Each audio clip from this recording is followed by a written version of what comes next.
Nosotros, señores, tenemos en estudio a Laura Hernández Román, quien es la directora de la Oficina Nacional de Defensa Pública, y hay muchísimos temas que tratar con ella. Tienen un congreso dentro de poco, los fiscales han estado hablando también mucho, Defensoría Pública tiene una gran carga de trabajo de lo cual vamos a estar hablando, pero hubo un tema, y quiero comenzar por ahí, que recientemente se puso de manifiesto incluso en la misma silla en la que estás, Laura. Bienvenida. Gracias.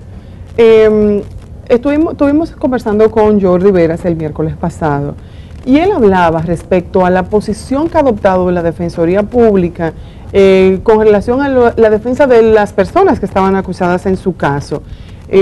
Incluso mencionaba el grado de familiaridad que tienes con la persona que resultó siendo acusada y ya con sanciones legales en este proceso. Me gustaría conocer tu respuesta a ese caso.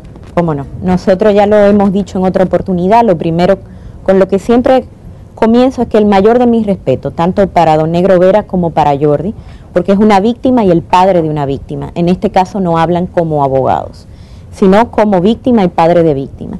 En segundo lugar, lo he señalado en varias ocasiones, Adriano Román, que es cierto que mi segundo apellido es Román, es hermano de padre de mi abuelo, y todo el que es de Santiago lo sabe. Mi abuelo murió cuando mi mamá tenía 14 años, o sea que yo ni siquiera pude conocer a mi abuelo, y es una persona con la que no tengo trato familiar. Yo tengo un solo hermano de padre y madre, y tengo dos tíos hermanos de mi mamá que son mi familia cercana. Y además, como él bien señalaba, vi una parte de la entrevista con ustedes, él decía, ha maltratado a toda su familia. Entonces, mi lado de la familia no es que tiene buenas relaciones con esta persona. De hecho, prácticamente desde que murió mi abuelo o un poco después, que tenía una parte en empresas de la familia, nunca a la viuda de su hermano de padre llegaban los dividendos de esas empresas.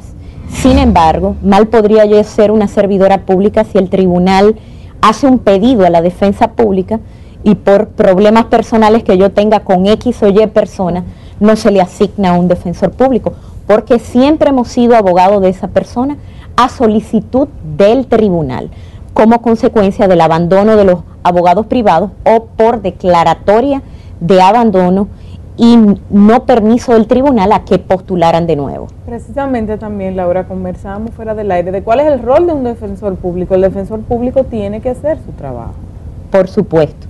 En ese sentido, yo sé que cuando es una víctima, se quisiera que tuviéramos el modelo que tuvimos antes, que muchas veces por la falta de formación o porque el abogado de oficio, que era el modelo anterior, era un empleado del tribunal, por ejemplo, aunque hubo muy buenos abogados de oficio, había mucho que lo dejaban a la soberana apreciación de los jueces y demás, pero en el caso de la defensa pública es absolutamente imposible que un defensor público asignado a un caso no haga su caso y no sea un abogado aguerrido, porque parte de la ética del defensor es ser parcial. Un defensor público no está al servicio del tribunal, no es un auxiliar de la justicia, lo dice la misma ley de defensa. Es un ente parcial, pagado por el Estado para servir de contrapeso a todo el aparato punitivo del Estado. Yo siempre recuerdo una anécdota, por cierto, de la actual coordinadora de la defensa pública de Santiago. Ella fue primero coordinadora en La Vega, y mudándose de Santiago a La Vega con su designación, les robaron, y resulta que el caso cayó en la defensa pública, y ella le puso la mejor defensora que tenía en La Vega, quien destruyó su constitución en parte civil y le ganó el caso. Mira cómo son las cosas.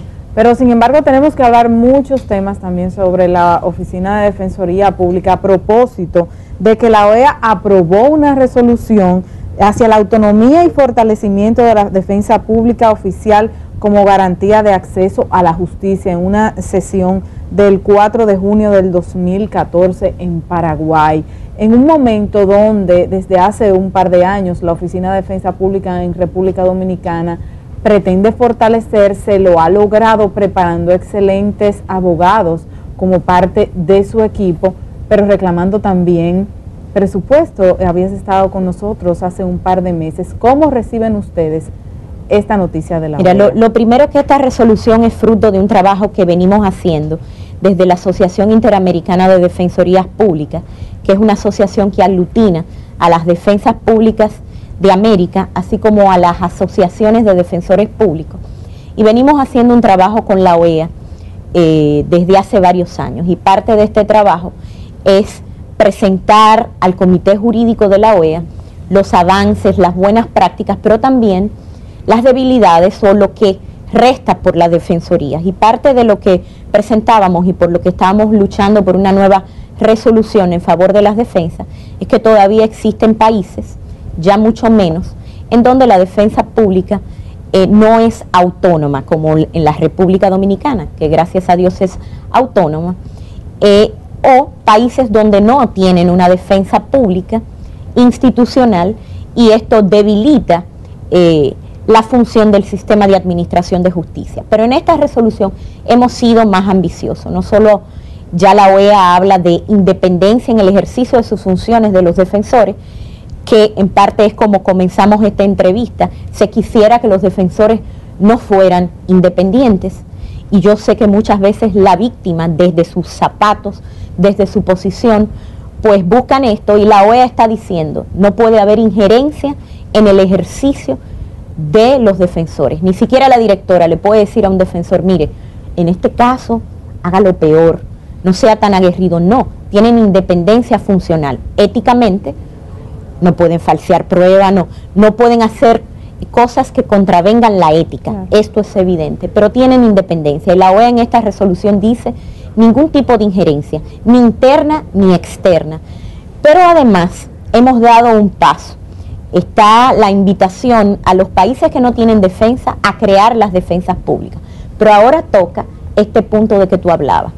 A los estados los insta a otorgar los recursos que requieran las defensorías, porque nos hemos dado cuenta desde la asociación, pero también la OEA se ha dado cuenta, que no es solo crear las instituciones, es que si sigue siendo, como en el caso de la República Dominicana, yo digo que somos la cenicienta de los operadores. Si ustedes hablaban de los problemas de recursos que tiene el Poder Judicial, que son reales, el Ministerio Público, que son reales, imagínense el caso extremo de la defensa pública, porque ustedes hablaban de 99 tribunales que faltan por crear, pero estos son nuevas jurisdicciones.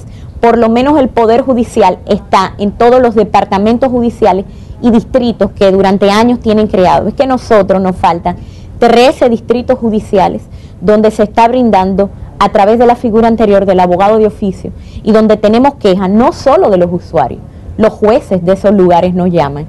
Es que nosotros no podemos brindar el servicio adecuadamente cuando no hay defensores públicos. ¿Por qué? Porque la mayoría de las personas que van a la justicia penal, como siempre hemos dicho, es la cara de la pobreza, y por tanto el que no tiene recursos presenta problemas al tribunal para el conocimiento de estas audiencias. Esas son una de las debilidades, pero ¿qué otras debilidades han encontrado en el sistema de la Defensoría Pública y que pueden ser remediadas? ¿Cuál es ese FODA que ustedes han hecho y cómo se presenta la balanza? ¿Hacia dónde se tiene que caminar?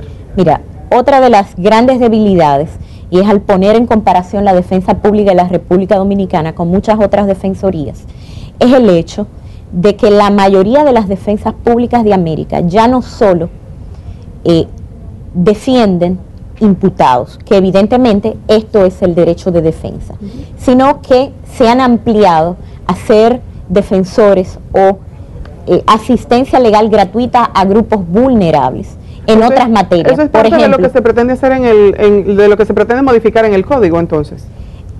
No, ni siquiera necesitamos modificaciones, porque la misma Constitución en el artículo 177 dice que el Estado debe de brindar asistencia legal gratuita en otras materias, especialmente en víctimas, y este artículo está en el título de la defensa pública.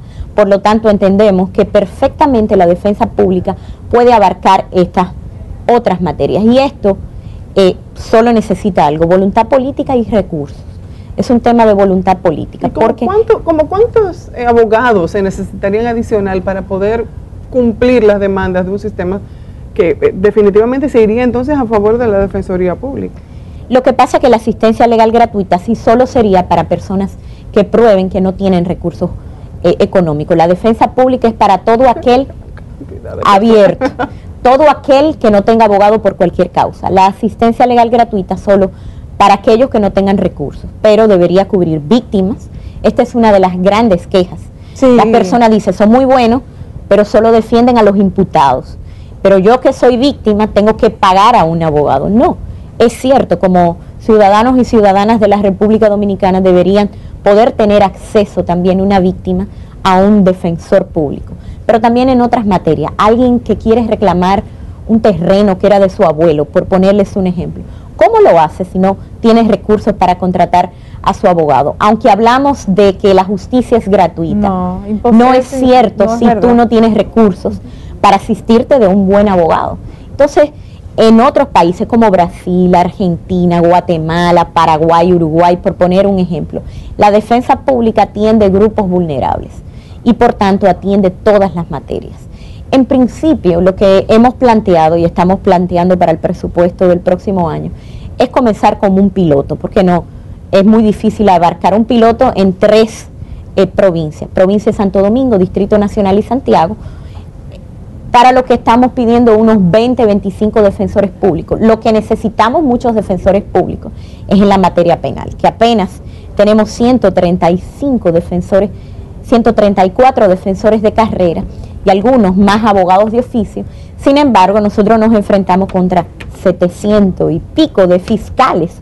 El número es muy desproporcionado. Completamente. Por eso tenemos una gran sobrecarga de trabajo. Laura, sin embargo, lo comentamos contigo cuando nos visitaste en la ocasión anterior, pero hay que volverlo a repetir. Realmente uno tiene que hacer un reconocimiento ante los abogados, esos defensores públicos que hacen su trabajo y que se han preparado cual los mejores penalistas de República Dominicana. Es más, tienen un manejo técnico de lo que hacen, al tener a veces 300, 200 casos que tienen que subir a varias audiencias todos los días, que los hace tal vez los mejores penalistas. Bueno, suena muy mal y pretencioso que sea yo que lo diga, pero realmente la sociedad nos ha dado el reconocimiento. Eso habla de mucho trabajo. Primero, mucha inversión en capacitación, pero también, como tú bien señalabas, el hecho de el manejo diario te da el expertise, te da la experiencia, y manejar tantos casos de tantos tipos penales tan diversos los convierte en unos expertos el día a día. Tú hablabas de que se necesitarían al menos 25 abogados más para el piloto, claro. Exactamente, para ese plan piloto. Si tuvieras que hacer la evaluación de cuántos abogados necesitarías para trabajar, para funcionar correctamente, ¿de cuántos estaríamos hablando? Estaríamos hablando un mínimo de 400 a 500 defensores públicos y apenas tenemos 134. Para, primero, responder a la sobrecarga de trabajo que tenemos y además cubrir las 13 jurisdicciones, los 13 distritos judiciales que todavía nos restan por abrir. O sea, estamos hablando que nos falta más del doble de lo que tenemos. Y entonces, en ese sentido, ahí hay un clamor desde la defensa pública por contar con los recursos económicos que requiere. Y lo grave es que yo digo que el no pensar en la defensa pública como una institución que necesita más recursos, habla de lo precario que son los derechos humanos en nuestro país. ¿Por qué? Porque quienes garantizamos los derechos humanos, quienes somos el brazo humano de la justicia, es la defensa pública.